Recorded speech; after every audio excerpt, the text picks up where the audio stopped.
Assalamualaikum warahmatullahi wabarakatuh. Perkenalkan, nama saya Agni Bilkis Putri Awalina dari Prodi S1 Kebidanan dengan NIM 2321071009.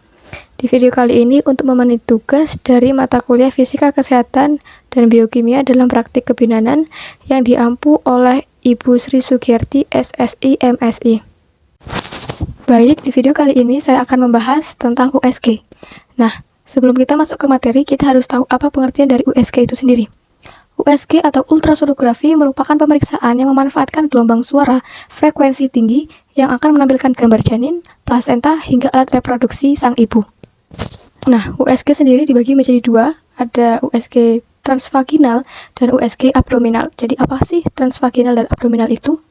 USG transvaginal adalah pemeriksaan USG atau ultrasonografi yang dilakukan melalui vagina. Jadi USG ini dengan cara memasukkan alat ke dalam vagina. Nah, hal ini menjadi pembeda antara USG transvaginal dengan abdominal. Jadi kalau misalkan yang transvaginal itu memasukkan alat yang namanya probe ke dalam vaginal. Sedangkan USG abdominal yaitu USG alatnya hanya menempel pada perut si ibu. Nah, apa sih tujuan dan fungsi dari USG transvaginal ini? Nah, jadi USG transvaginal ini berfungsi untuk melihat kondisi atau keadaan dari vagina si ibu. Jadi USG ini tuh mempunyai keuntungan dari si USG perut abdominal karena alatnya lebih dekat dengan organ yang akan kita periksa. Misalkan untuk memeriksa rahim, apakah dalam rahim itu ada kelainan miom atau kista atau polip. Untuk prosedur dari USG transvaginal ini yaitu pertama, pasien dianjurkan untuk buang air kecil dulu agar saat pemeriksaan USG transvaginal berjalan dengan mudah. Yang kedua, pasien diposisikan dengan tidur telentang dengan paha yang dibuka seperti mau melahirkan. Yang ketiga, pasien harus rileks agar saat alat dimasukkan ke dalam vagina bisa berjalan dengan lancar dan tidak menimbulkan rasa nyeri atau sakit. Dan yang paling penting, saat alat dimasukkan ke dalam vagina tidak boleh dikempit. Nah, itu biasanya saat alatnya masuk itu akan memberikan efek yang tidak nyaman pada si pasien.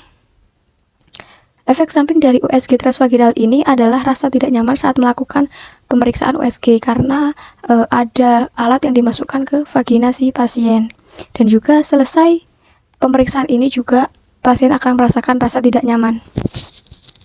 Nah, USG transvaginal ini disarankan untuk ibu-ibu yang sudah melakukan hubungan seksual, dan untuk ibu-ibu atau wanita yang belum melakukan hubungan seksual tidak disarankan untuk melakukan USG transvaginal ini.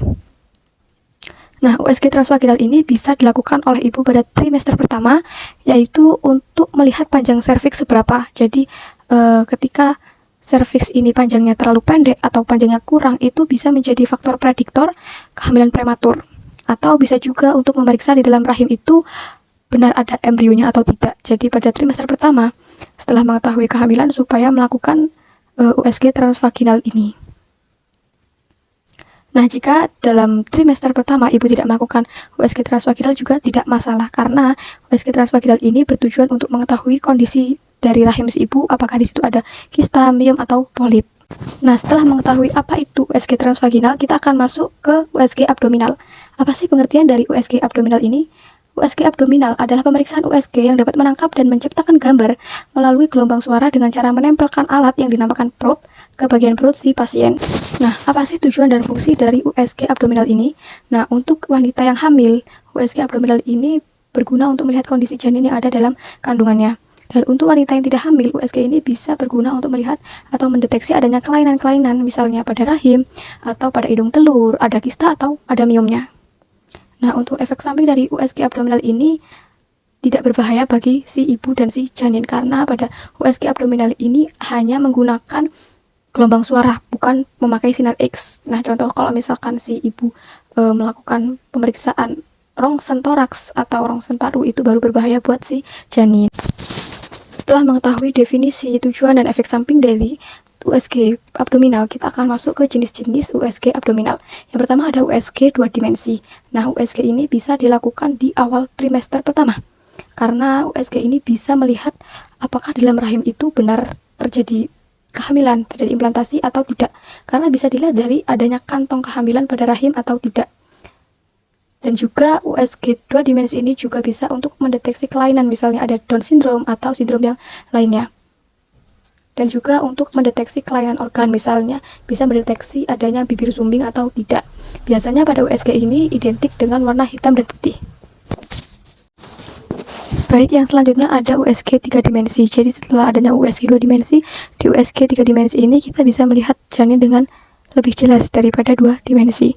Misalnya ketika ada kelainan bibir sumbing, pada USG 3 dimensi ini akan terlihat jelas bentuk dari bibir sumbing itu pada si janin. Biasanya USG ini dilakukan di usia lebih dari 24 minggu. Setelah mengetahui USG 3 dimensi, sekarang kita akan masuk ke USG 4 dimensi.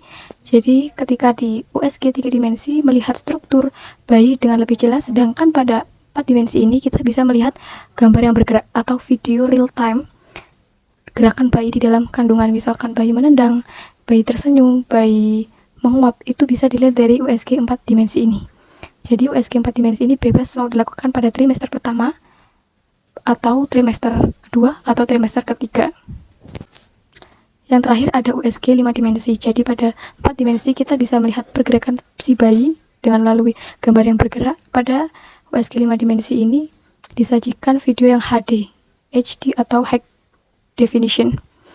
Di video ini juga bisa melihat pergerakan si bayi pada kandungan sama dengan USG 4 dimensi. Tetapi pada USG 5 dimensi ini bisa warna dari si bayi itu seperti nyata, warna bayi pada umumnya. Selanjutnya kita akan membahas manfaat dari USG. Setelah kita tahu macam-macam dari USG, jenis-jenis USG, sekarang kita akan mengetahui manfaat USG pada trimester pertama, trimester kedua, dan trimester ketiga. Jadi USG merupakan pemeriksaan yang memanfaatkan gelombang suara berfrekuensi tinggi yang akan menampilkan gambar janin hingga alat reproduksi dari si ibu itu sendiri. Jadi ada manfaat dari setiap pemeriksaan trimester pertama, trimester kedua, dan trimester ketiga. Pada trimester pertama, yaitu usia kandungan kurang dari 12 minggu, USG bisa mengonfirmasi adanya kehamilan pada si rahim ibu.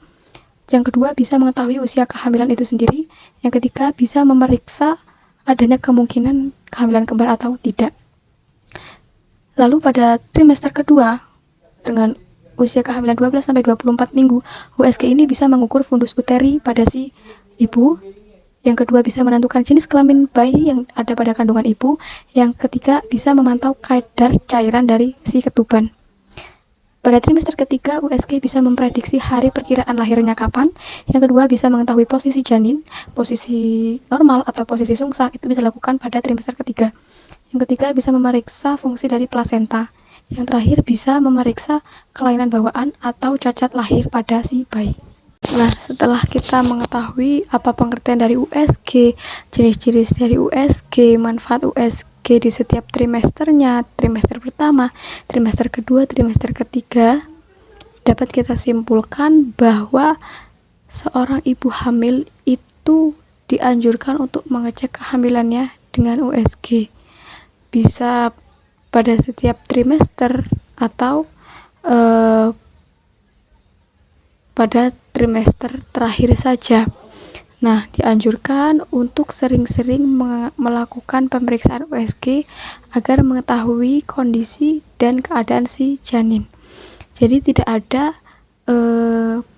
lebih bagus 2 dimensi, 3 dimensi, 4 dimensi, atau 5 dimensi, karena keempat jenis USG ini sama-sama untuk melihat kondisi dan keadaan si janin dalam rahim si ibu. Yang membedakan hanya dari segi 2 dimensi ini mungkin kurang jelas. Jadi beranjaknya teknologi itu bisa membuat USG ini semakin beragam. Bisa saja selama kehamilan ibu ini hanya memeriksa dengan USG 2 dimensi, itu bisa.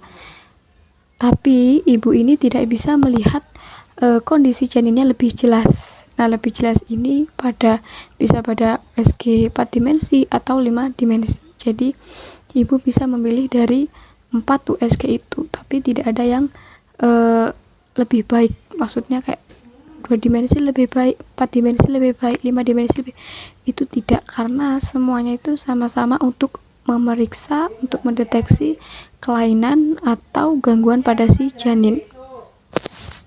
Demikian video yang bisa saya sampaikan. Mohon maaf bila ada salah kata dalam penjelasan saya. Terima kasih sudah menonton. Wassalamualaikum warahmatullahi wabarakatuh.